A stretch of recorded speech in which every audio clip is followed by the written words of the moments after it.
Hello everyone. So guys अहिले चाहिँ म कहाँ आएको छु भन्दाखेरि चाहिँ सुसन बेक्स हाउसमा मिसको घरमा हो, जहाँ चाहिँ केकहरू बनाउनुहुन्छ। मिसले एनिभर्सरी केक, बर्थडे केक, जति मेरो त्यो अस्ति केकहरू काट्थेँ नि यहाँबाट लान्छु। अनि अर्को पनि छ केक दोकान, त्यो चाहिँ बादमा भन्छु तपाईँलाई। अनि यहाँ चाहिँ अहिले फिलहाल चाहिँ म के गर्न आएको भन्दाखेरि चाहिँ नि गाइस, मिस सँगसँगै चाहिँ म सिक्नु आएको केक बनाउनु। यो चाहिँ हो चकलेट केक प्रिमिक्स हो। यो चाहिँ यहाँ हालेर चाहिँ अब के हालेर मिक्स गर्छु तपाईँहरूलाई पनि भन्छु होइन। अन्त अब त्यहाँबाट चाहिँ त्यो मिक्स गरिसकेको बाद चाहिँ यहाँनिर यहाँ हाल्नुपर्ने रहेछ। कति मिनट? 5 मिनट हो, हिट गरेर राख्नुपर्ने रहेछ यहाँनिर हो। अन्त यहाँ हेर्नुहोस् न, केक बनाउने अनर चाहिँ यहाँ हुनुहुन्छ मिस, यता हालिदिनुहोस् त। उहाँले बनाउनुहुन्छ हो। अन्त आज सिक्छु पनि मिससँगै भनेर चाहिँ म आएको आज। अन्त यहाँ बनायोभरि चाहिँ लाने घरमा। अन्त किन भन्दाखेरि चाहिँ गाइस, आज चाहिँ तपाईँहरूलाई थाहा छ, यो थम्बनेल टाइटल देखेर थाहा पाउनु भयो होला। आज चाहिँ के भएको खुसीमा भन्दाखेरि चाहिँ फेसबुक पेमेन्ट आइसकेको छ गाइस, त्यही भएर चाहिँ हल्का सेलिब्रेसन हुन्छ होइन। अन्त सानोबाट बेन्टो केक बनाउनु आँटेको, जसमा चाहिँ साइज हेर्नुहोस् न, यो साइज पनि छ, सानो यो पनि छ हो। म चाहिँ यो साइज बनाउने, अझै ठुलो पनि हुन्छ, बट ठुलो चाहिँ नबनाउने, मान्छे हुँदैन धेरै, खालि घरकै मान्छे मात्रै हो। अन्त बहिनीले चाहिँ गर्दैछ स्टार्ट। ल हाल बहिनी, के हाल्छु। अन्त अहिले चाहिँ म सबै प्रोसेस हेर्दै गर्नुहोस् तपाईँहरू होइन। डिटेल्स त म सायद हाल्नु सक्छु सक्दिनँ, तर पनि ट्राई गर्छु। यो चाहिँ हो चक्लेटको त्यो धुलो भनौँ न, पिठो भनौँ न। आज चाहिँ चक्लेट केक होला गाइस। यहाँ हेर्नुहोस् है, म बनाउँदैछु यहाँ हेर्नुहोस् है, यसरी घोल्नुपर्ने रहेछ है। यसरी घोलेर घोलेर घोलेर घोलेर यो चाहिँ नि गाइस हेर्नु न, घुमाएर घुमाएर यस्तो बनाइसकेको छु कि आज साह्रो पर्दो रहेछ केक घुमाउनु पनि कि इजी चाहिँ छैन। कुनै काम पनि सजिलो छैन। हामीले देख्छौँ केक बनाउनेहरूलाई कति सजिलो लाइफ भनेर कि, तर घोल्नै साह्रो पर्दो रहेछ, यस्तो दुख्दो रहेछ है यो केक बनाउँदा पनि। सबैले नि अर्काको कामहरू हेर्दाखेरि चाहिँ हामीले के सोच्छौँ भने त्यसको काम त कति सजिलो, मेरो काम त कति साह्रो। तर कुनै काम पनि संसारमा यस्तो छैन कि सजिलो काम। अब तपाईँले भिडियो बनाएको देख्नु हुँदैछ नि, अब भिडियो बनाउनु एकजना पक्रिने हुनु पऱ्यो होइन, एडिटिङ गर्नु पऱ्यो, टाइम लाग्छ 2-3 घन्टा बसेर पुरा फोकसले भिडियो एडिटिङ गरेर हाल्नु पऱ्यो, थम्बनेल बनाउनु पऱ्यो, टाइटल लेख्नु पऱ्यो। कति सजिलो लाइफ सोच्नुहुन्छ, त्यस्तो छैन कुनै पनि काम गाइस। यस्तै छ मेहनत, यस्तो हुन्छ पसिना। गरम महिना पनि लाग्यो सिलगढीमा कि। अब यो चाहिँ यतिको भइसकेको छ। अब एकछिनमा चाहिँ यहाँ हाल्ने, त्यहाँबाट बेक गर्ने है, त्यहाँबाट तपाईँलाई देखाउँछु ल गाइस। यो फर्मामा चाहिँ मैले हालिसकेको छु यो होइन चकलेट ब्याटर। अन्त अब यो चाहिँ यहाँ जान्छ ओभनमा। ए यो चाहिँ अलरेडी तताउनु पर्ने रहेछ, हिटमा राख्नुपर्ने रहेछ अगाडि हो। अनि यसरी राखेर चाहिँ है मिस 5 मिनट जस्तो है। अब चाहिँ छोपिदिइसकेको छु। अब 40मा राख्नुपर्ने रहेछ। त्यहाँबाट चाहिँ यहाँ हेर्नुहोस् त, 40 मिनट राखेर चाहिँ त्यहाँदेखि चाहिँ गाइस बनिन्छ, मजाले फुल्लिन्छ है मिस। अन्त त्यहाँबाट चाहिँ डेकोरेट गर्नुपर्छ। डेकोरेट गरेको पनि देखाउँछु तपाईँलाई ल। ओभनबाट निकालिसकेको बाद चाहिँ गाइस यस्तो हुन्छ केक ल। हेर्नुहोस् न, यस्तो खालको चाहिँ हुन्छ हो। यसलाई अब काट्दै कटिङ गर्दै गर्दै चाहिँ मजाले यो क्रिमलाई चाहिँ लिक्विड बनाएर मजाले अनि मिस्त्रीले ढलाइ गरे जस्तै गाइस यसलाई पनि काट्दै ढलाइ गर्नुपर्ने रहेछ है। मेहनत चाहिँ पुरा लाग्ने रहेछ, सोचेको जस्तो चाहिँ हुँदैन रहेछ सजिलो। यसरी चाहिँ हाल्नुपर्ने रहेछ। यसले चाहिँ के गुलियो ल्याउने, मिठास ल्याउने मिस? यसलाई चाहिँ सफ्ट बनाउँछ अझै, अब त्यो सुक्खा ड्राई चाहिँ हुँदैन। ए अच्छा अच्छा। यसपछि चाहिँ यसरी स्टेप बाई स्टेप काट्दै लाउँदै गर्नुपर्ने रहेछ नि त, लेयर बनाउँदै है। मेहनत पनि लाग्दो रहेछ हो, टाइम पनि लाग्दो रहेछ, हामीले सोचेको जस्तो चाहिँ हुँदैन रहेछ है गाइस। अहिले चाहिँ प्रोसेस हुँदैछ गाइस हो है, मजाले मिसलाई लाउनु हुँदैछ है। 3टा लेयर भयो होला गाइस। 3 लेयरमा चाहिँ यतिको भएको छ हाइट, अग्लो दामी भएको छ। अब यो बनिसकेको बाद चाहिँ तपाईँहरूलाई म फाइनल देखाउँछु लुक हो। त्यहाँबाट चाहिँ गाइस म जानुपर्छ घरमा। फेरि एउटा देशी कुखुरा पनि यतापट्टि भनिरहेछु कि देशी कुखुरा पनि काट्नुपर्ने छ हो। त्यहाँदेखि छेमाले आज चिकन के भन्छ त्यो बारबिक्यू, छेमाले उसकै स्टाइलले बनाउनुहुन्छ हो, त्यो पनि देखाउँछु आज के पाक्छ। अन्त बनिसकिहालोस्, त्यहाँदेखि तपाईँहरूलाई म देखाउँछु। अनि तपाईँले सर्ट भिडियो चाहिँ मेरो फेसबुक पेजमा गएर हेर्न सक्नुहुन्छ ल। रोमिला भुजेलै छ नाम, फेसबुक पेजमा पनि तपाईँले गएर फलो पनि गरिराख्नु सक्नुहुन्छ। अन्त अहिले एकछिनमा केक बनिहालोस्, त्यहाँदेखि चाहिँ म घरमा गएर अब के पाक्छ कस्तो पाक्छ तपाईँलाई पनि देखाउँछु नि ल। केक पनि रेडी भइसकेको छ, मैले लिएर जाँदैछु घर हो। अन्त अब एकछिनमा के पकाउने आज, कस्तो कस्तो के पाक्छ तपाईँहरूलाई देखाउँछु नि ल। सो एकछिन हेर्दै गर्नुहोस् ब्लग। अनि मन पऱ्यो भने चाहिँ कमेन्ट गर्नुहोस् ल। अहिले चाहिँ गाइस हाम्रो रातिको डिनर हुँदैछ, डिनर पाक्दैछ होइन। अनि यहाँ चाहिँ छेमाले बनाउनु हुँदैछ के भन्दाखेरि चाहिँ देशी कुखुरा है छेमा, देशी मुर्गा देशी कुखुराको झोल हो। आज चाहिँ काकाले चाहिँ स्पेसली देशी कुखुराको झोल खाने, देशी कुखुराको झोल खान्छु भन्नुभयो थियो, त्यही भएर चाहिँ आज चाहिँ देशी कुखुराको झोल। अनि चिकन तपाईँले बार्बिक्यू भन्छ कि के भन्छ त्यसलाई छेमा? बार्बिक्यू त होइन होला हौ, बार्बिक्यू त आगोमा पाउँछ होइन अन्त छेमाको आफ्नै टाइपको बार्बिक्यू छ कि इलेक्सनमा पाक्छ।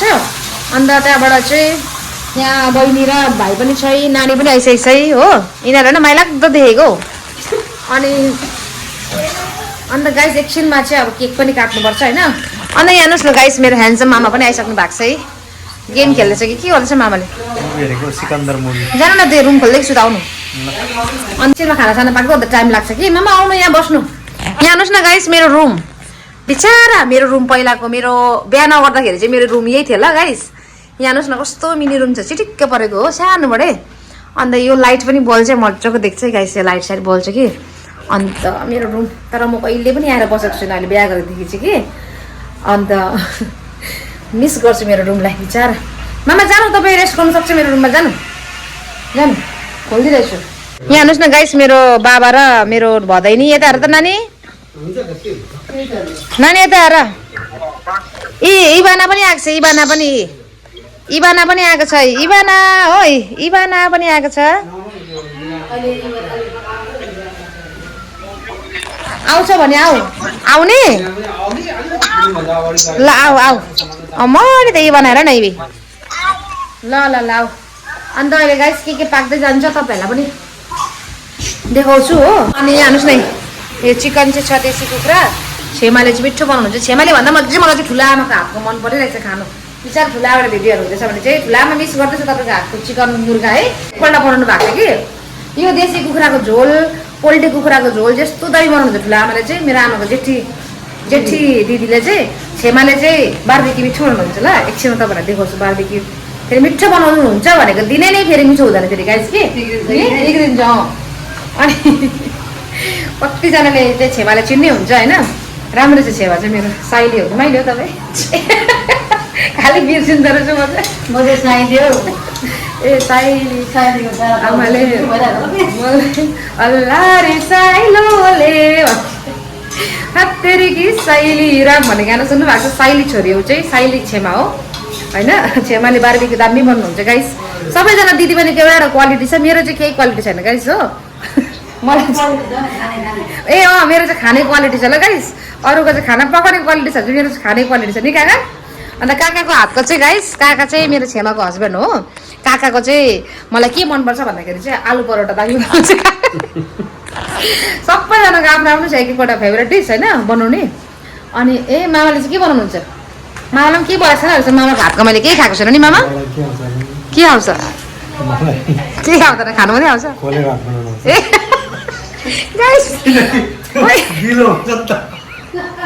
कोही केटी बिहा गर्यो भने मेरो मामासँग खोले भात पकाउनु आउँछ अरे गाई। केटी चाहिँ भाग्यमानी हुन्छ, मामाको हातको खोले भात खाएर बस्नु सक्छ होइन। बिमारहरू हुँदा पनि, बिमार हुँदा काम लाग्छ। अनि त्यो गाइस एकछिनमा भ्लग कन्टिन्यू गर्छु नि ल। हेर्नुहोस् न हाम्रो यो चिकनको यो देशी कुखुराको झोल बनिसकेको छ, छेमाले बनाउनु भएको होइन। अनि यहाँ चाहिँ छ केक जो चाहिँ अघि मैले बनाएको थिएँ, त्यो चाहिँ रेडी भइसकेको छ गाइस। केक चाहिँ हेर्नुहोस् न कस्तो। अनि यहाँ चाहिँ देखाइदिनु बहिनी, यहाँ चाहिँ छ चिकन चिल्ली टाइपको, तर चिकन चिल्ली भने छेमाले बनाउनु भएको बार्बिक्यू स्पेसल हो, बार्बिक्यू स्पेसल हो। अनि उहाँ चाहिँ मेरो बाबा हुनुहुन्छ, मेरो आमा हुनुहुन्छ हो, यहाँ बहिनी हो, अनि छेमा काका मामा, यहाँ भाइसँगै मेरो भदैनी अम्निसा हो। अनि सबैजना बसेर चाहिँ अब खाना आँटेको छु। अनि तपाईँहरू कतिजनाले मन नदेखाउनुहोस् बोलाएन भनेर हो, जस्ट सिम्पल हल्का घरमा फ्यामिली गेट टुगेदर मात्रै गरेको होइन। अन्त तपाईँहरू जतिजनाले पनि मलाई सपोर्ट गर्नुभएको छ, थ्याङ्क यू सो मच तपाईँहरूलाई। तपाईँहरूको कारणले गर्दाखेरि चाहिँ आज चाहिँ पाकेको छ हाम्रो घरमा यो बार्बिक्यू, छेमाले बनाउनु भएको स्पेसली होइन। आयो अनि हेर्नुहोस् कति दिनदेखि कुखुराको झोल खानु मन परिरहेको थियो, देशी कुखुराको झोल हो। ठिक्कै काका पनि आउनु भएको, ठिक्कै जुरेछ है काका। फेसबुकको पैसा पनि आएको, ठिक्कै पैसाको खुसीमा चाहिँ यो देशी कुखुराको यो पैसा पनि तिर्नुपर्छ भोलि बिहान हो। सबैजना भुइँमा बसेर खाएको कारण चाहिँ के हो भन्दाखेरि चाहिँ यो चाहिँ एउटा नेपाली भाइ, एउटा पुरानो जमानाको भाइ भाउ छ नि काका। अहिले पो डाइनिङ टेबलहरू छ होइन, तर डाइनिङ टेबलमा बसेर खाँदिनँ हामी गाइस, डाइनिङ टेबल छोरा पनि खाँदिनँ, भुइँमा बसेर खान्छ है मामा। मजा आउँछ है मामा? के भन्नु छ बिचरा मामा र निन्द्राले यहाँ के भन्नु भन्नु न म त गाइस भात खाने होला ओ सेवा चाहिँ भात नखाने अरे म चाहिँ खान्छु खाइला यो चाहिँ कसले बनाउँछ थाहा छ होला तपाईँलाई के पो थियो नाम नेपालको पनि एकजना एकजना हामीले भिडियो हेर्थ्यौँ कि यसरी खाएर भनेको त्यो भिडियो अब अहिले हाम्रो घरमा चल्ती हुँदैछ त भाइरल हुँदैछ अन्त हामी चाहिँ खान्छौँ सक्यो भने चाहिँ हुने रहेछ गाइस तपाईँहरूले पनि अब म यति नै भन्छु तपाईँहरूले पनि फेसबुक पेज खोल्नु हुँदैछ भर्खर भर्खर भने खोल्नुहोस् होइन तपाईँहरूकोमा जे कला छ जे ट्यालेन्ट छ देखाउनुहोस् चाहे भात पकाएको होस् चाहे आलु रोपेको होस् चाहे प्याजै रोपेको होस् देखाउनुहोस् होइन के छ हाम्रो गोजीबाट जाँदैन पैसा होइन दिन्छ फेसबुकले अन्त तपाईँहरू पनि गर्नुहोस् अब ढिलो नगरी गाइस केक काट्छु ल गाइस अब यो केक चाहिँ काटिसकेको छु कि अब खाना खाइहाल्ने हामी यो हाम्रो खाना देखिहाल्नु भयो आजको होइन सो कस्तो लाग्यो आजको ब्लग तपाईँलाई मन पऱ्यो भने चाहिँ लाइक कमेन्ट सेयर सब्सक्राइब गरिदिनुहोस् होला अन्त फेरि भेट्छु नेक्स्ट भिडियोमा बाई बाई सबैजना बाई बाई भनिदिनु Bye. बाई